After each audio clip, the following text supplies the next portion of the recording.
It has become ever more apparent that to our president, the rule of law is but an impediment to his policy goals. The rule of law is, according to him, something to navigate around or simply ignore, whether that be for political or personal gain. Nevertheless, in this courtroom and under my watch, the rule of law is a bright beacon which I intend to follow. I said this 2 weeks ago, and I'll say it again today. There are moments in the world's history when people look back and ask, where were the lawyers? Where were the judges? In these moments, the rule of law becomes especially vulnerable. I refuse to let that beacon go dark today.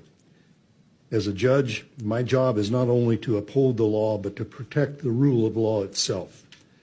Birthright citizenship is a fundamental constitutional right.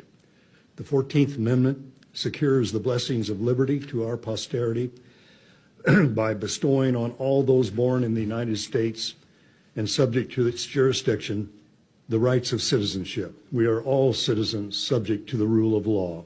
No amount of policy debate can change that. And the fact that the government has cloaked what is effectively a constitutional amendment under the guise of an executive order is equally unconstitutional. The Constitution is not something with which the government may play policy games. If the government wants to change the exceptional American grant of birthright citizenship, it needs to amend the Constitution itself. That's how our Constitution works, and that's how the rule of law works. Because the President's order attempts to circumscribe this process, it is clearly unconstitutional. The preliminary injunction is granted on a nationwide basis.